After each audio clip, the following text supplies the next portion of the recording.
with White Hair Part 2. And this movie is the sequel to the first movie, but it's kind of a little bit more different in a little bit kind of way.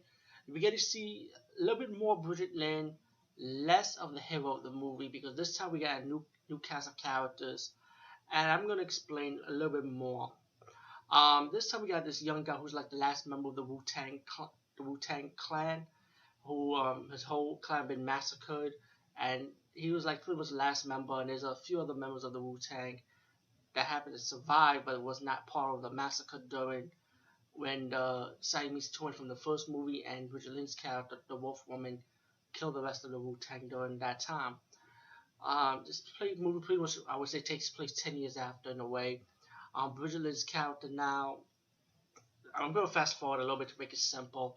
She's pretty much like a leader of a bunch of females now who hate men. So Bridget Lin's character is in charge of them, and that's what she's been up to now. While we got this young man, like I said, the last surviving member of the Wu Tang. He's married to this beautiful woman. Bridget Lin's character, the Wolf Woman, finds out that he's the last surviving member. And she pretty much want to get rid of him, and then realize that he's married to this woman, and how the last Wu Tang member, his wife, want to protect him from being killed by the Wolf Woman. And the Wolf Woman, played by Bridget Lin, by the way. Let me say, when I mean Wolf Woman, I mean Bridget Lin's character. The Wolf Woman say, okay, you know what? I'm gonna kill him right from your face, right in front of her, And he disappeared. He was saved by one of his friends. So what Wolf Woman decided to do is kidnap the woman and takes her away with her, and brainwash the wife of the last member of the Wu Tang clan by, you know what, I'm gonna have you kill your husband. So she bring her and her right hand woman brainwash her, pretty much like teach her to become part of a clan, of her women, of her man hating cult, I would say. Let's put it like that. Sorry. And meanwhile, you got the last member of the Wu Tang Clan, the husband, gather a group of people from the other clans to team up with him and trying to rescue his wife. After a failed attempt, they go back and later on, and I will fast forward because it's pretty much simple to follow this plot, as some of the Wolf Woman's clan member, the men hating women, let's put it like that, decide to go after the one that they invaded her home, her temple, pretty much, and they want to kill the survivors, who happens to escape from the witch woman, and trying to kidnap while the husband trying to get his wife back, but he failed because the bride with white hair, the Wolf Woman, got her back. So she has to stay with her no matter what, so the husband failed. And like I said, some of the men hating women, and these women hate men because each of these women look like pretty much they've been abused by guys. And one of the women who has the right hand woman for the Wolf Woman in this movie. If you remember the general, like in the first part of the movie when he saved the young boy who happens to be the hero of the first movie, that soldier became the general, and his woman was actually the right hand woman in the second movie. And it talked about her origin story, how she about to kill herself, and that's when the bride with white hair saved her. And that she became part of the clan. It's good to know. You got a little tiny backstory with the bride with white hair, as when she was a baby, her parents left her. And that's how she was raised by the Siamese twins from the first movie. Meanwhile, let's get to the point. The evil cult women, kill the rest of the members during the rescue party. Only two of them survived. Was the husband and the best friend of the husband in the second movie, and they're gonna go back and try and rescue his wife once more.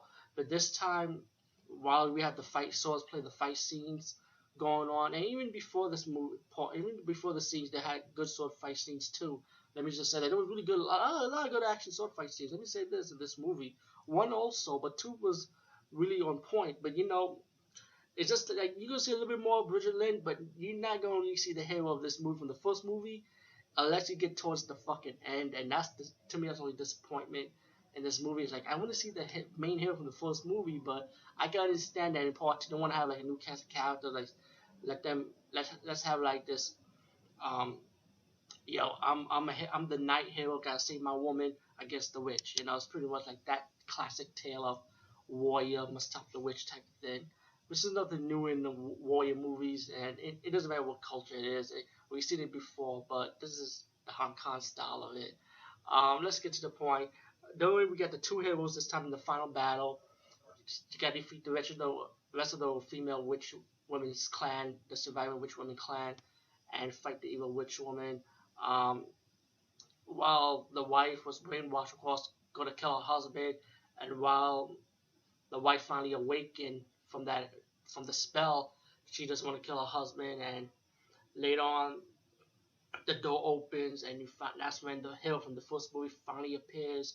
He's gonna go up to the witch woman like you think it was about a fight, but the wolf woman, excuse me, use her hair, stab the man that she loves in the past, and he did fought back because he loved her, and he dropped that bag, which is the flower that he mentioned in the first movie. He waited the flower to bloom 10 years, and the hero from the second movie, the husband of the woman, the woman telling the witch woman, you stupid bitch, you killed my uncle.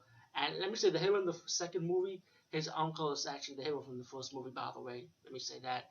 But anyway, he told the wolf woman, look what you did. You killed them.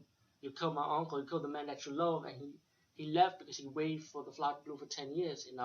And when the witch woman saw that, she was so sad that she didn't know what was going on because she was so angry because she felt so betrayed that her mind was so clouded with that she didn't realize what was going on. Like she didn't like pretty much clear her mind pretty much, and then the flower started burning because a little piece of rock fell on the flower, and then behind her back, the right hand woman of the wolf woman stabbed her behind the back, and she got mad because she wanted the wolf woman to love her, not the man she loved in the past.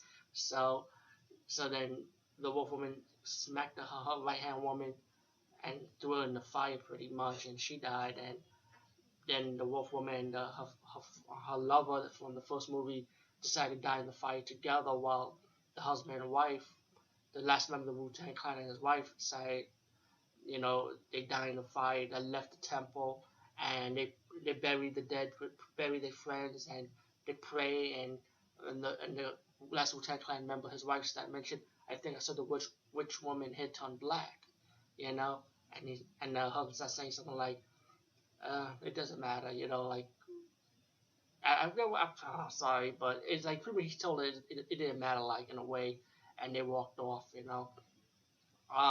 But the point of the flower, let me just say that while the first ever movie wanted to get this flower for her for the second movie because the flower would cure her white hair to turn into black. That's why.